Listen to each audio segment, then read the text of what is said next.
Hello welcome back.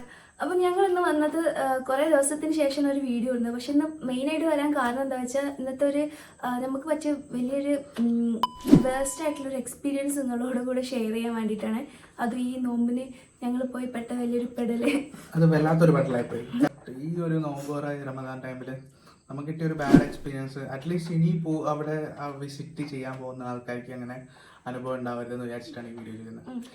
Just നമ്മൾ ഇവിടുന്ന് അത്രയും ദൂരം പോയത് അവിടുത്തെ ഒരു ക്ലൈമറ്റും ആ ആംബിയൻസും ഒക്കെ ഒന്ന് എൻജോയ് ചെയ്യാൻ വേണ്ടിയിട്ടാണ്. പക്ഷെ അവിടുത്തെ ശരിക്കും ആംബിയൻസ് അതാന്ന് ഞങ്ങൾക്ക് അറിയില്ലേനി. പിന്നെ അതും ഞങ്ങൾ മെയിനായിട്ട് ഈ റിവ്യൂ കണ്ടിട്ടാണല്ലോ നമ്മൾ ഈ ഇഫ്താർ ബൊഫറ്റിനൊക്കെ പോകല്. അതുപോലെ റിവ്യൂ നോക്കി എല്ലാം നോക്കി പോയതിന് അത് നമ്മുടെ ഒരു ഫേമസ് ആയിട്ടുള്ള വലിയൊരാൾ അണ്ടറിൽ വരുന്ന ഒരു പ്രോപ്പർട്ടിയിൽ ഇങ്ങനെ ഒരു വേസ്റ്റ് എക്സ്പീരിയൻസ് ഉണ്ടാവുമെന്ന് പറയുന്നത് വല്ലാത്തൊരു പെടലായി. ആദ്യം തന്നെ പറയുകയാണെങ്കിൽ ഞങ്ങൾ ഇത് ഒരു എന്താ പറയാ ഒരു ഭയങ്കര ഒരു വർഗീയത വരുത്താനോ അല്ലെങ്കിൽ എന്താ പറയുക ഒരു ഇഷ്യൂ ഉണ്ടാക്കാനോ ഒന്നുമല്ല വീഡിയോ നെഗറ്റീവ് ആയിട്ട് എടുക്കരുത്. ജസ്റ്റ് എക്സ്പീരിയൻസ് ഷെയർ ചെയ്തിട്ട് ഇനി ഞങ്ങൾ കൂടെ കുറേ പ്രായമായിട്ടുള്ള ഉമ്മമാരും എല്ലാവരും നോമ്പ് തുറക്കാൻ ആഗ്രഹിച്ചു ഞങ്ങൾ അവരെ കൂട്ടിക്കൊണ്ട് പോയിരുന്നു. അപ്പോൾ അവർക്ക് ഉണ്ടായ ഒരു വിഷമം അവർ തിരിച്ചു വരുമ്പോൾ ഇങ്ങനെ വീണ്ടും വീണ്ടും റിപ്പീറ്റ് ആയിട്ട് പറഞ്ഞുകൊണ്ടിരിക്കുന്നതും പിന്നെ ഈ വീഡിയോ ആരെങ്കിലും കാണുകയാണെങ്കിൽ ജസ്റ്റ് അവർക്ക് ഇനി ഓൾറെഡി നെക്സ്റ്റ് വീക്കിലേക്ക് അവിടെ പോകാൻ പ്ലാൻ ചെയ്തിട്ടുണ്ടെങ്കിൽ അവർക്ക് ഓപ്റ്റ് ചെയ്യാം പോകേണ്ടതെന്നുള്ളത്. പോകേണ്ട അവരുടെ ഇഷ്ടമാണ്. നമ്മൾ ആരോടും അവിടെ പോയിട്ട് നോമ്പ് തുറക്കരുത് അവിടെ അതാണ് ഇതാണെന്നൊന്നും പറയുന്നില്ല. ജസ്റ്റ് ഞങ്ങൾ എക്സ്പീരിയൻസ് ഷെയർ ചെയ്യണം. നമ്മൾ പോയത് നമ്മൾ ഇന്ന് കോഴിക്കോട് നിന്ന് വയനാട് വരെ പോയി ഇഫ്താർ ഒന്ന് സെലിബ്രേറ്റ് ചെയ്യാൻ വേണ്ടി പോയത് നമ്മുടെ ബോച്ചേൻ്റെ അണ്ടറിലുള്ള 1000 ഏക്കർ പറഞ്ഞിട്ടുള്ള ഒരു പ്രോപ്പർട്ടി അവിടെയാണ്. എല്ലാവരും ഒട്ടുമിക്ക ആൾക്കാരും നിങ്ങളൊക്കെ ആ വീഡിയോ കണ്ടിട്ടുണ്ടാവും. 1000 ബോച്ചെ ഏക്കർ ഇഫ്താർ ബൊഫറ്റ് ഭയങ്കര അട്രാക്റ്റീവ് ആയിട്ടുള്ള വീഡിയോസ് കുറേ ഇൻഫ്ലുവൻസേഴ്സ് ചെയ്യുന്നുണ്ട്. അങ്ങനെ ഞങ്ങൾ ഓൾറെഡി കുറേ ഇഫ്താറുകൾ ഇങ്ങനെ പോകുന്നുണ്ട്. അപ്പോൾ ഇന്ന് വീക്കെൻഡ് ഒക്കെ അല്ലേ, അപ്പോൾ നല്ലൊരു സ്പേസിൽ പോയിട്ട് ഇരുന്നിട്ട് ഫാമിലിയുടെ നോമ്പ് തുറക്കാന്ന് വിചാരിച്ച് പോയതാണ്. അങ്ങനെ ഞങ്ങൾ ഒരു 6 പേർക്ക് കുക്ക് ചെയ്തു. 6 പേർക്ക് കുക്ക് ചെയ്തപ്പോൾ ഞങ്ങൾ ഭയങ്കര എക്സൈറ്റഡ് ആയിരുന്നു. കാരണം വീഡിയോയിലൊക്കെ കണ്ടമാതിരി ഞങ്ങൾക്ക് നല്ലൊരു സ്പേസ് മെയിനായിട്ട് സ്പേസ് ആണ് നോക്കിയത്. അതും ആ ക്ലൈമറ്റും നമ്മൾ ഇവിടെ ഭയങ്കര ചൂടാണല്ലോ. അപ്പോൾ അവിടെ വയനാട് എന്നൊക്കെ പറയുമ്പോൾ അത്യാവശ്യം തണുപ്പും ആ ഒരു ക്ലൈമറ്റും ആ ഒരു ഇതിൽ ജസ്റ്റ് ഒക്കെ ഒന്ന് ഫാമിലിൻ്റെ കൂടെ ഒന്ന് എൻജോയ് ചെയ്യാൻ വിചാരിച്ച് പോയതേനു. ബട്ട് അവിടെ പോയപ്പോൾ സ്റ്റാർട്ടിങ്ങിൽ നമുക്കൊന്ന് തോന്നി അല്ലാ പെട്ടോ. കാരണം ഞാൻ അവിടെ എത്തുന്നത് ഏകദേശം ഒരു 6:30 6:35 ഒക്കെ ആയിട്ടുണ്ട് നോമ്പ് തുറക്കുന്ന ടൈമിൽ. അവിടെ പോകുമ്പോൾ തന്നെ നമുക്ക് കണ്ട ഒരു ഒട്ടും പ്രതീക്ഷിക്കാത്തൊരു എന്താ പറയുക ഈ പ്രോപ്പർട്ടി വരുന്നത് കുറച്ചും കൂടി ഒരു ഭയങ്കര റിമോട്ട് ആയിട്ടുള്ള ഏരിയയിലാണ്. വയനാട് അടുത്ത ഷോപ്പുകളോ കാര്യങ്ങളോ ഒന്നുമില്ല. പിന്നെ നമുക്ക് വേറെ ഓപ്ഷനും ഇല്ല. ഇപ്പോൾ നിങ്ങൾ ചോദിക്കും നിങ്ങൾക്ക് അങ്ങനത്തെ ഒരു സിറ്റുവേഷൻ ആണെങ്കിൽ വേറെ ഒന്ന് ചൂസ് ചെയ്തുകൂടെയും. പക്ഷെ നമ്മൾ ആ ഒരു ഏരിയയിൽ പോവുകയാണെങ്കിൽ പിന്നെ വേറെ ഒരു ഹോട്ടലോ വേറെ ഒരു ഇതും ഇല്ല. പിന്നെ നമുക്ക് വേറെ ഒരു ഓപ്ഷൻ ഇല്ല. അതാണ് മെയിനായിട്ട് നമ്മളവിടെ കയറിയതും ഫസ്റ്റ് തന്നെ കാണുന്നത് ഈ ബോച്ചേൻ്റെ 1000 ഏക്കർ എന്നുള്ള കുറേ ഒരു കയറി ചെല്ലുമ്പോൾ തന്നെ ഒരു ബ്ലാങ്കറ്റ് സ്പേസും പിന്നെ അവർ പ്ലാൻ ചെയ്ത് ഒന്നെങ്കിൽ ആ കളി ഷോപ്പ് അടുത്ത് എന്താ പറയുക എല്ലാവരും മദ്യപിക്കുന്നു, കുടിക്കുന്നു, വലിക്കുന്നു, എല്ലാ പരിപാടികളും പാട്ട് വൺ സൗണ്ടിലാണ് പാട്ടിട്ടിരിക്കുന്നത്. അതിന്റെ തൊട്ട് ഒരു 5 മിനിറ്റ് നടക്കാനുള്ള ഡിഫറൻസിലാണ് ഇല്ല അതിന്റെ തൊട്ടടുത്താണ് ഈ ഇഫ്താർ എന്താ ബുഫറ്റ് എന്ന് പറഞ്ഞു വെച്ചിരിക്കുന്നത്. അവരെന്താ ഉദ്ദേശിച്ചത് എനിക്ക് മനസ്സിലായിരുന്നില്ല. അവിടെ നിൽക്കുന്ന ചേട്ടന്മാരാണെങ്കിലും ഫുഡ് വിളമ്പി തരുന്ന പോലെ സ്മെല്ലടിച്ചിട്ട് മദ്യത്തിന്റെ സ്മെല്ലടിച്ചിട്ട് ഫുഡ് മേടിക്കാൻ പോലും പറ്റുന്നില്ല. ഇത്രയും ഒരു ബാഡ് എക്സ്പീരിയൻസ് എന്ന് പറഞ്ഞാൽ എന്തിനാണ് ഇവരിങ്ങനെ ചെയ്യുന്നത്? അറ്റ്ലീസ്റ്റ് ഒരു റെസ്പെക്ട് എന്ന് വെച്ചാൽ അവര് വെള്ളം അടിക്കുന്നതിന് കുറ്റം പറയോ അല്ലെങ്കിൽ അവരവിടെ നടക്കുന്നത് അതൊക്കെ അവരവിടെ ഇഷ്ടം. നമ്മള് നോമ്പെടുത്ത് പോയി നോമ്പ് തുറന്നിട്ട് നമ്മൾ ഇവിടുന്ന് നോമ്പ് തുറക്കുമ്പോൾ നമ്മൾ തലൊന്ന് തിരിച്ചാൽ അപ്പുറത്തുനിന്ന് ആൾക്കാർ കുടിച്ച് സ്മോക്ക് ചെയ്ത് ഇങ്ങനെ ആടി ഇറങ്ങുന്നു. എന്നിട്ട് അങ്ങനത്തെ ഒരു സിറ്റുവേഷൻ നമ്മൾ ഒന്നില്ലെങ്കിൽ നമ്മൾ റെസ്പെക്ട് ചെയ്യുന്ന നമുക്ക് ഫുഡ് കഴിക്കുക ഗാദറിങ് അങ്ങനെ വിചാരിച്ചിട്ട് ഞങ്ങൾ ഒട്ടുമിക്ക ടേബിളിലും കണ്ട സെയിം അവസ്ഥയാണ്. ഇപ്പൊ ഉമ്മമാരും ഇത്തമാരും എല്ലാവരും വന്നിട്ട് ഭയങ്കര ഡിസപ്പോയിന്റഡ് ആയിട്ട് ഈ ഒരു അവസ്ഥയാണ്. ഫുള്ളും ജനങ്ങള് വെള്ളം അടിച്ചു അതും ഇതും. അത് പുള്ളി എന്തിനാ ഇങ്ങനെ പ്രൊമോട്ട് ചെയ്യുന്നത്? അറ്റ്ലീസ്റ്റ് അവരെ വീഡിയോസിലൂടെ ഇതാണ് ഇവിടുത്തെ അവസ്ഥ എന്ന് കാണിച്ചിട്ടുണ്ടെങ്കിൽ ഇഷ്ടമുള്ളവർ മാത്രം പോയാൽ മതി. ഇത് നമ്മൾ കുടുങ്ങില്ല. നോമ്പിന്റെ ടൈമിന് എല്ലാ ഹോട്ടലും തുറക്കൂല, ചില ഹോട്ടൽസ് മാത്രമേ തുറക്കൂ. അതുകൊണ്ട് മാത്രമാണ് അവിടെ നിന്ന് കഴിച്ചത്. അല്ലെങ്കിൽ ഞങ്ങൾ അവിടെ കഴിച്ചത് അതിനെ കുറിച്ചിട്ട് കംപ്ലൈന്റ് ഉണ്ടെങ്കിൽ നമ്മൾ കൊടുത്ത പൈസ ഞങ്ങൾ കണ്ണ് കാണില്ലായിരുന്നു. ഞങ്ങളൊരു ഒരു പുറത്ത് ഏതോ ഒരു മൂലയിൽ ലൈറ്റ് ഒന്നുമില്ല, നമുക്ക് ഫുഡൊന്നും കാണാൻ പറ്റില്ല.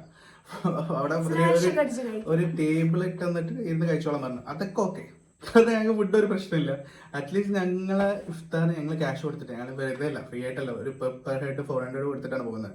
അപ്പം അങ്ങനെ പോകുന്ന ഒരു മുസ്ലിം നോമ്പ് പോകുമ്പോൾ അവർക്ക് അതിൻ്റെതായിട്ടുള്ള ഒരു റെസ്പെക്ട് കൊടുക്കുക, അവർ നല്ല അറ്റ്മോസ്ഫിയർ ഒരുക്കി കൊടുക്കുക.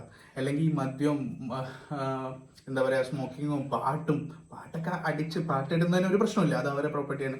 പക്ഷെ ഞങ്ങള് എന്താണ് പീസ്ഫുൾ ആയിട്ട് എന്താ പറയാ നോമ്പ് എന്ന് പറഞ്ഞാൽ അത്രയും ഹോളിയായിട്ടുള്ള റെസ്പെക്ട് കൊടുക്കുന്ന ഒരു സാധനം. ഒരു മന്തില് നമ്മൾ ഇങ്ങനത്തെ ഒരു എക്സ്പീരിയൻസ് എന്ന് പറയുമ്പോൾ നമുക്ക് ഒട്ടും അക്സെപ്റ്റ് ചെയ്യാൻ പറ്റില്ല. ഒന്നെങ്കിൽ അവര് ആ ഒരു ടൈമിനെങ്കിലും, ആ ഇഫ്താറിന്റെ ടൈം അതൊരു 3 മണിക്കൂർ 4 മണിക്കൂർ മാക്സിമം, ആ ടൈമിന് ഇവര് ഈ ബാർ ഈ കള്ള് ഷാപ്പ് ക്ലോസ് ചെയ്തിടുക. അല്ലെങ്കിൽ അറ്റ്ലീസ്റ്റ് ഇവര് ഈ ഇഫ്താർ നടത്തുന്ന സ്ഥലം 1000 ഏക്കറില്ല, അതിന് വേറെ കുറച്ച് വിട്ട് വെക്കുക. ഇതുമായിട്ടൊരു കണക്ഷനും ഇല്ലാണ്ട്. അപ്പൊ നമുക്ക് ഓക്കെ കുഴപ്പമില്ല. ഇത് ഒരൊറ്റ മുറ്റത്തുള്ള പോലെ ഇറങ്ങുന്ന കള്ള് ഷാപ്പ് നമ്മൾ ടോക്കൺ എടുത്തിട്ട് നോമ്പ് തുറക്കാൻ പോകും. അതൊന്നും നമുക്ക് ഒരിക്കലും അംഗീകരിക്കാൻ പറ്റാത്ത കാര്യം. അറ്റ്ലീസ്റ്റ് നമ്മൾ ഒരു ഇഫ്താർ കൊടുക്കുന്ന നമ്മൾ എന്താ അതിന്റെ ഒരു റെസ്പെക്ട് ചെയ്തിട്ട് ഒരു സെപ്പറേറ്റ് ഈ ഒരു സംഭവം ഇത് വളരെ അറിയാം. ഞങ്ങള് ഫാമിലിനെ അത്രയും നിർബന്ധിച്ച് നിങ്ങൾക്ക് നോമ്പ് തുറക്കാൻ വേണ്ടി ഞങ്ങള് അവരെ നിർബന്ധിച്ച് കൊണ്ടുപോയിട്ട് അവരെ ഇട്ടിട്ട് കൊണ്ടുപോയിട്ട് എന്താ പറയാ കള്ളി ഷാപ്പിന്റെ അകത്തേക്ക് കയറ്റേണ്ട ഒരു അവസ്ഥ എന്ന് പറഞ്ഞാൽ അത് വളരെ ഞങ്ങളെ അക്സെപ്റ്റ് ചെയ്യാൻ ഭയങ്കര ബുദ്ധിമുട്ട്. നമുക്ക് അവിടെ പ്രതികരിക്കാനും ആളില്ല. എല്ലാവരും എന്താ പറയാ ഒരു റഫ് മൂഡിലാണ് അവിടെ നടക്കുന്നത്. അവിടെ ആരെങ്കിലും ഉണ്ടോ ഒന്നും അറിയില്ല. പുള്ളി അറ്റ്ലീസ്റ്റ് ഇത് ശ്രദ്ധിച്ചാൽ നല്ലതായിരിക്കും. കാരണം ഞങ്ങൾ ഈ വീഡിയോ ചെയ്യാൻ മെയിൻ കാരണം ഇതുപോലെ ഒരു ഫാമിലി അവിടെ ചെന്ന് പെടണ്ട. നിങ്ങൾക്ക് പോവാതിരിക്കാൻ നിങ്ങൾക്ക് ഓപ്റ്റ് ചെയ്യാം, ഒരു പ്രശ്നമില്ല. പോവാണെങ്കിൽ തന്നെ നമ്മൾ ഈ വീഡിയോ എത്ര ആള് കാണും, ആരൊക്കെ കാണും, എന്താ ഒന്നും നമുക്കറിയില്ല. പക്ഷെ കാണുകയാണെങ്കിലും ഇത് കണ്ടിട്ട് പോകുന്ന ആൾക്കാർക്ക് ഇതൊരു യൂസ്ഫുൾ വീഡിയോ ആയിരിക്കും. കാരണം അവിടുത്തെ സിറ്റുവേഷൻ എന്ന് പറയുകയാണെങ്കിൽ ഇതാണ് സിറ്റുവേഷൻ. പക്ഷെ ഇതെന്ന് വെച്ചിട്ട് ഇത് ചിലവർക്ക് അതൊരു ഇഷ്യൂ അല്ലാത്തവരുണ്ടാവും, അക്സെപ്റ്റ് ചെയ്യാൻ പറ്റുന്നവരുണ്ടാവും. ബട്ട് ഇത് ഞങ്ങളൊരു എക്സ്പീരിയൻസ് മാത്രമാണ്. കാരണം അത്രയും വേസ്റ്റ് ആയിട്ട് ഞങ്ങൾ അത്രയും ഡിസപ്പോയിന്റ്മെന്റ് അടിച്ച് എന്താ പറയാ, ഒരു ആവശ്യമില്ല. പുള്ളിക്ക് എത്രയോ ദിവസത്തുണ്ട്, എന്തിന്റെ ആവശ്യമാണ് ഇങ്ങനെ ചെറിയ ഇഫ്താർ ബഫറ്റും ഇങ്ങനെ പറയിപ്പിക്കുന്നത്? കൊടുക്കുകയാണെങ്കിൽ അതിനെ നീറ്റായിട്ട് കൊടുക്കുക, അല്ലെങ്കിൽ കൊടുക്കാതിരിക്കുക. ഇതൊരുമാതിരി അവസ്ഥ. ഞങ്ങളൊരു ആ മന്തിനെയോ ആ നോമ്പെടുത്തതിനോ അല്ലെങ്കിൽ അവിടെ വന്നതിന്റെയോ അത്ര എഫർട്ട് ഇട്ട് വന്നതിന്റെ ഒരു റെസ്പെക്റ്റും അവിടെ കണ്ടിട്ടില്ല. എന്താ പറയാ, റെസ്പെക്ട് കിട്ടിയിട്ടില്ല, കൺസിഡറേഷൻ. ഒരു നോർമൽ ഞങ്ങൾ പേ ചെയ്തിട്ട് അവിടെ പോകുന്നത് എന്താണ് ഇപ്പോൾ എവിടെ കംപ്ലൈന്റ്, എവിടെ ഒന്നുമില്ല. ഒരു വെള്ളം പോലും ഞങ്ങൾക്ക് അവിടെ എത്തിയിട്ട് നോമ്പ് തുറക്കാനുള്ള കിട്ടിയിട്ടില്ല. അത് വേറെ കേസ്. അപ്പം ഞങ്ങളിത് ജസ്റ്റ് ഷെയർ ചെയ്യാണ്. നിങ്ങൾ ആരെങ്കിലും ഇനി പോകാൻ പ്ലാൻ ചെയ്യുന്നുണ്ടെങ്കിൽ ഇതൊക്കെയാണ് അവിടുത്തെ സിറ്റുവേഷൻ. നല്ല ആലോചിച്ചിട്ട് നമ്മൾ എമൗണ്ട് നോക്കാതെ. ഇതുവരെ റിവ്യൂ ഇഫ്താറിന് പോയതിന് നമുക്ക് ഇങ്ങനെ ബാഡ് ആയിട്ടുള്ള ഇങ്ങനത്തെ ഒരു എക്സ്പീരിയൻസ് ഉണ്ടായില്ല. വീഡിയോ ആയിട്ട് ഇടാൻ കാരണം മെയിൻ ആയിട്ട്.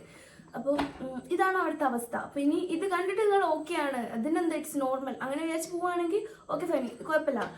ഇത് ഞങ്ങളുടെ റെസ്പോൺസിബിലിറ്റി ആണ്. ഞങ്ങൾ ഇത് അറിഞ്ഞ് ഞങ്ങൾക്ക് ഒരു പ്ലാറ്റ്ഫോം ഉണ്ട്, അപ്പൊ അത് ത്രൂ ആൾക്കാരോട് പറയാം. കാരണം നമ്മൾ പോയത് ഒരു റിവ്യൂ കണ്ടിട്ടാണ്, അതും ചെയ്തത് ഒരു ഞാനിങ്ങനെ എന്താ പറയാ മതമൊന്നും എടുത്തു പറയില്ല, അതൊരു മുസ്ലിം ആയിട്ടുള്ള ഒരു കാക്ക ചെയ്ത റിവ്യൂ ആണ്. റിവ്യൂ ചെയ്യുന്ന ആൾക്കാരോട് ചെയ്യുകയാണെങ്കിൽ ഇങ്ങനത്തെ ഒരു കാര്യം വേറെ ഫുഡിന്റെ ഒക്കെ ഓക്കെ, ഓരോരുത്തരുടെ ടേസ്റ്റും ഇതെന്ന് പറയുമ്പോൾ ചെയ്യുമ്പോൾ ശ്രദ്ധിക്കേണ്ട കാര്യം. അത് ചെറിയ കാര്യമില്ല. ഈ കള്ള് ഷാപ്പ് നോമ്പ് അത് രണ്ടും രണ്ടറ്റത്ത് കിടക്കുന്ന കാര്യം. അപ്പൊ നമ്മൾ ശ്രദ്ധിച്ചിട്ട് നമ്മുടെ ഉള്ളിൽ ഒരു എത്തിക്സ് വെച്ചിട്ട് റിവ്യൂ ചെയ്യാം. അല്ലാണ്ട് നമ്മള് പൈസ കിട്ടില്ലെന്ന് വിചാരിച്ചിട്ട് സത്യം പറയാം. അല്ലെങ്കിൽ സത്യം പറയണ്ട, അവരാ ജസ്റ്റ് അത് ഇതിന്റെ അടുത്താണെന്നുള്ള വിഷ്വൽസ് അല്ലെങ്കിൽ കാണിച്ച് നമുക്ക് മനസ്സിലാവും അതൊരു എന്താ പറയാ ഇതാണ്. അല്ലെങ്കിൽ അവർ പ്രത്യേകിച്ച് സെപ്പറേറ്റ് ഒരു സ്ഥലം ഒരുക്കുക, അല്ലെങ്കിൽ സ്ഥലം ഒരുക്കിയിട്ടില്ലെങ്കിൽ ഇത് രണ്ടും തമ്മിൽ ഒരു മിക്സ്ഡ് അപ്പ് ആക്കാതിരിക്കുക. അവിടെ നിൽക്കുന്ന സ്റ്റാഫ് പ്രോപ്പറായിട്ട് എന്താ പറയുക ഒരു ഹൈജീൻ ആയിട്ടുള്ള എന്താ പറയുക മദ്യപിക്കാത്ത ഒരാളെ നിർത്തുക. അപ്പം ഈ ഒരു എക്സ്പീരിയൻസ് ആണ് ഞങ്ങൾക്ക് ഷെയർ ചെയ്യാനുള്ളത്. ഇതൊക്കെയാണ് ഞങ്ങൾ അവിടുന്ന് പോയി അനുഭവിച്ചത്. അപ്പം നിങ്ങളൊക്കെ പോകുന്നുണ്ടെ ഒന്നുകൂടി ആലോചിക്കുക. എന്താണ് ഇതൊക്കെയാണ് അവിടെ പ്രായമുള്ളവരൊക്കെ കൊണ്ടുപോയി അവിടെ പോയി നോമ്പ് തുറക്കാന്നൊക്കെ വിചാരിക്കുന്ന പ്ലാൻ ഉണ്ടെങ്കിൽ അത് മാക്സിമം ആലോചിച്ച് മാത്രം തീരുമാനം എടുക്കുക. നിങ്ങൾ ആരെങ്കിലും ഓൾറെഡി അവിടെ പോയിട്ടുണ്ടെങ്കിൽ അതിന്റെ കമന്റ് രേഖപ്പെടുത്തുക. മാക്സിമം ഇത് ഷെയർ ചെയ്യാൻ നോക്കുക, ആൾക്കാരിൽ എത്തിക്കുക. അപ്പം അത്രേ ഉള്ളൂ ഇന്നത്തെ വീഡിയോ. അപ്പോൾ ഓക്കെ, ബൈ.